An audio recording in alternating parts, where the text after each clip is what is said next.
여러분 안녕하십니까? 광주 MBC 뉴스데스크입니다. 전국적으로 코로나19 확진자가 줄어드는 추세지만 광주는 확산세가 꺾이지 않고 있습니다. 교회와 전통시장, 밥집 등에서 집단 감염이 잇따르고 있습니다. 광주시는 감염원이 몰려있는 북구를 중점관리 지역으로 정해 방역 역량을 집중하기로 했습니다. 우종훈 기자가 취재했습니다. 광주 코로나19 확산세가 좀처럼 꺾이지 않고 있습니다. 광주 북구 말바우 시장 창평집 식당 관련 확진자가 16명으로 늘어 새로운 감염원이 됐고 성림 침례교인인 광주 284번째 확진자의 접촉자들도 자가격리 중 추가 확진 판정을 받으면서 관련 확진자는 56명까지 증가했습니다.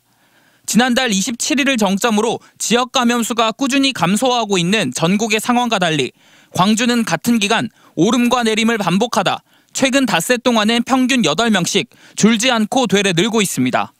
이런 증가세에 광주 인구 10만 명당 발생률은 대구와 경북, 서울에 이어 4번째를 기록했습니다. 이는 수도권인 경기와 인천보다도 높은 수치입니다. 하나의 연결고리가 방역 수칙이 지켜지지 않음으로 인해서 파생된 접촉자 및 2차로 된 확진자 숫자가 굉장히 지금 많은 편입니다. 광주시 방역당국은 확산의 원인이 방역 수칙을 지키지 않은 상태에서 특정 지역을 중심으로 집단 감염이 이루어졌기 때문으로 보고 있습니다. 말바우 시장을 중심으로 시장 밥집, 중흥기원, 동광주 탁구클럽 등 확진자의 동선이 몰려있고 성림 침례교회 성가대원들도 마스크를 안 쓰고 지하에서 함께 노래하고 식사를 한 것으로 나타났습니다. 광주시 방역당국은 전체 확진자 절반을 차지하는 광주 북구 지역을 중점 관리 지역으로 지정하고 한정된 방역 역량을 집중하기로 했습니다. 광주 시민 중 최근 말바우 시장을 방문했거나 증상이 있는 주민들에 대해서는 무료로 진단 검사를 실시하겠습니다. 오는 10일 강화된 사회적 거리 두기 기간 종료를 앞두고 광주시 방역당국은 지역의 코로나 확산 추이를 지켜본 뒤 오는 9일 민관합동 대책위 논의를 거쳐 연장 여부를 결정할 계획입니다. MBC 뉴스 우종훈입니다. 추석 연휴 동안 코로나19 확산을 막기 위해 방역당국이 이동 자제를 권고했습니다. 지자체들도 시립묘지를 폐쇄하거나 벌초 대행료를 할인하는 등 묘안을 짜고 있습니다. 성인들은 코로나 때문에 추석 대목마저 사라질까 봐 한숨만 쉬고 있습니다. 이다현 기자입니다. 코로나19 신규 확진자가 전국적으로 닷새째 100명대를 유지하고 있지만 추석 명절을 앞두고 정부는 추석 연휴를 특별 방역 기간으로 지정했습니다. 앞선 5월과 8월 연휴 기간 동안 코로나가 확산된 만큼 이번 추석 명절 때도 감염병 확산 우려가 크다고 판단했습니다. 혹여 먼 거리를 이동하여 모인 가족과 친지 모임에서 감염이 전파될 가능성이 높다고 판단되기에 이번 추석은 가족과 친지를 위하여 가급적 집에서 쉴 것을 권고드립니다. 때문에 시민들의 이동을 막기 위한 방안이 제시되고 있습니다. 정부는 추석 연휴 철도 승차권을 창가 측 좌석만 팔 수 있게 하는 등 전체 판매 비율을 50%로 제한했고 명절 고속도로 통행료 면제 혜택도 이번엔 주지 않는 방안을 검토 중입니다. 지자체들의 고민도 깊어지고 있습니다. 인천시는 전국 지자체 중 최초로 추석 연휴 기간에 시립 묘지를 폐쇄하는 대신 온라인 성묘와 차례 서비스를 제공하기로 했고 완도군도 귀성과 역귀성 자제를 당부하며 벌초 대행료를 40%까지 할인하는 서비스를 시행하기로 했습니다. 출항에 나가 있는 사람들이 많죠. 그분들이 여기를 안 오시고 전화 한 통화로 벌초를 할 수 있는 그런 서비스를 추진한다는 거죠. 정부가 이번 추석에 고향과 친지 방문을 자제해달라고 권고하면서 올해는 전통시장에서도 명절 특수를 기대하기 어렵게 됐습니다. 광주 재래시장에 확진자가 다녀갔다는 사실이 알려지면서 시장을 찾는 손님들의 발길이 끊겼는데 명절 때마저 이동 자제 권고 지시가 내려지면서 어려움이 커지게 됐습니다. 배송 서비스와 포장 판매라도 해서 어떻게든 매출을 올려보려고 하지만 아직까지는 신통치 않습니다. 요즘 너무 힘듭니다. 시장에 사람도 없고 코로나 문제 때문에 우리도 아침에는 한 9시나 열고 밤에는 한 5시나 문 닫고 그래요. 코로나 확산 이후 처음으로 맞는 추석 명절을 앞두고 정부와 시장 상인들이 긴장하고 있는 가운데 광주시는 방역 조치가 완료됐다며 시민들에게 재래시장 이용을 적극 호소했습니다. MBC 뉴스 이다현입니다. 제10호 태풍 하이선이 광주와 전남에 또 피해를 남겼습니다. 2주 동안 3차례나 불어닥친 태풍 때문에 수확을 앞둔 농작물이 심각한 타격을 입었습니다. 김한수 기자가 취재했습니다. 태풍이 몰고 온 강풍으로 고층 건물 외벽이 종이장처럼 날아갔습니다. 한꺼번에 쏟아진 비로 목포의 한 도로는 물웅덩이가 만들어졌습니다. 특히 수확기를 앞둔 농작물 피해가 심각한 상황. 200mm의 폭우가 쏟아진 진도의 농경지는 강으로 변했고 비가 비교적 덜 내린 지역에서도 벼들이 바람에 누워버리는 등 전남 지역에선 벼 123헥타르가 피해를 입었습니다. 벼 수확 시기를 한 달 정도 앞두고 있는데 10여일 동안 태풍 3개가 연달아 오다 보니까 더복에 의한 피해, 흑수, 백수, 벼 출수기에 이런 피해가 예상되고 수확을 앞둔 배와 무화과 등 과수원도 울상입니다. 낙과 피해가 잇따르고 그나마 매달려 있는 열매들도 비바람에 시달려 상처투성이입니다. 태풍이 와가지고 이런 식으로 열매가 좀 기스가 나버렸지 않습니까? 상품까지 안 되는 거지. 신안 증도 태평염전은 물에 잠겼고 한평과 광양, 여수, 보송 등에선 가로수와 간판 피해가 발생했습니다. 빗길 교통사고도 잇따랐습니다. 목포시 용당동에선 버스와 승용차가 충돌해 승객 등 5명이 다쳤습니다. 순천의 고속도로에선 승용차가 가드레일을 들이받았고 장성에서도 3중 추돌 사고가 발생하는 등 광주와 전남 소방본부에 접수된 태풍 피해 신고는 모두 44건에 달했습니다. MBC 뉴스 김한수입니다.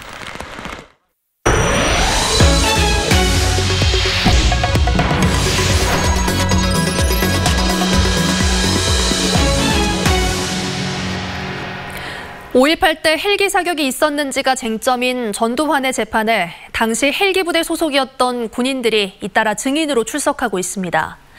이들은 하나같이 헬기 사격은 없었다고 주장하고 있는데요.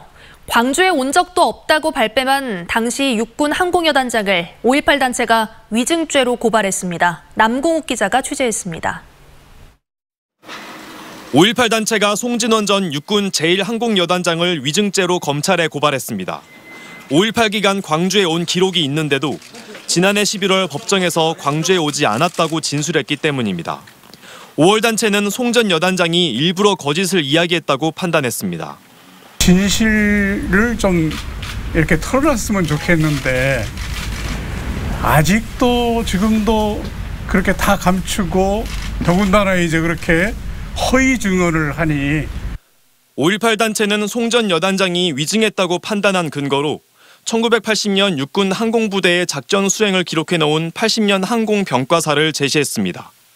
문서를 보면 전남도청 진압을 하루 앞둔 80년 5월 26일 당시 제1항공여단장이었던 송진원 준장이 UH-1H 헬기를 타고 광주에 온 뒤 도청 진압이 마무리된 직후 부대로 복귀했다고 기록돼 있습니다. 해당 문서를 작성한 역시 송진원 전 여단장입니다. 5월 단체는 추가 고발도 예고했습니다. 백성목 전 203 항공대대장 등 헬기 사격이 없었다고 증언한 군인들도 위증죄로 고발하기로 한 겁니다. 그렇지만 지금이라도 진실을 이야기한다면 광주 시민들의 용서를 받을 수 있다고도 덧붙였습니다. 5.18 진상규명특별법에서도 진실을 고백하고 진상규명에 협조한 사람에 대해서는 사면을 건의하거나 책임을 감면하도록 하는 그런 조항이 있습니다. 광주는 화해와 용서를 바라고 있습니다. 전 씨 측 변호인은 반발했습니다. 정주규 변호사는 법원의 판단이 나오기도 전에 증인을 위증죄로 고발하는 것은 다른 증인들의 증언을 방해하려는 목적이라고 비판했습니다. 전 씨의 재판은 이달 21일 예정돼 있습니다. 헬기 조종사 등의 출석이 예정돼 있는데 이번 고발이 증인의 증언에 어떤 영향을 미칠지 관심이 쏠리고 있습니다. MBC 뉴스 남고웅입니다. 코로나19 확산을 막는 데 모든 역량이 집중되는 사이 지역의 최대 현안인 한전공대 설립 진행은 제자리 걸음입니다. 목표했던 2022년 개교가 어려워질 수도 있는 상황입니다. 보도에 이계상 기자입니다. 한전공대 설계 공모를 통해서 당선작이 선정됐지만 건물 착공 절차는 여전히 더디기만 합니다. 현재 속도로는 내년 상반기쯤에나 1단계 설계 작업이 완료될 것으로 전망됩니다. 설계 후 곧바로 착공을 하더라도 건축 기간이 2년 이상 걸린다는 점을 감안하면 2022년 3월 개교는 사실상 불가능한 상황입니다. 공사 기간을 최대한 단축하고 부분적인 개교라도 하기 위해서 평창 올림픽 때 사용했던 모듈형 건축 기법이 제한됐지만 한전 측은 이에 대해 부정적입니다. 모듈형으로 지어도 21년 2월까지 준공을 못할 뿐만 아니라 모듈형으로 그 임안을 다 지어가지고 개교를 하라는 것은 사실 세계적인 대학의 모습이 될 수는 없죠. 한전은 개교를 위한 필수 조건인 교육시설 면적 2만 제곱미터를 확보하기 위해서 내년 9월 완공 예정인 에너지 신기술 연구소를 임대 교사로 활용하는 방안을 대안으로 제시했습니다. 한전 공대 캠퍼스 부지에 4,000제곱미터 규모의 건물을 짓고 나머지는 에너지 신기술 연구소 면적을 보완해서 교육부 인가 기준을 맞추겠다는 것입니다. 문제는 현행 법 규정상 캠퍼스 부지 밖에 있는 임대 교사 면적까지 대학 인가 기준에 포함시킬 수 없다는 점입니다. 결국 이런 규제 조건을 해소하고 2022년 부분 개교 목표를 달성하기 위해서는 관련 특별법 제정이 급선무가 됐습니다. 한전 공대 인가 조건을 완화하고 정부 차원의 지원 방안도 이 특별법에 포함시켜야 한다는 지적입니다.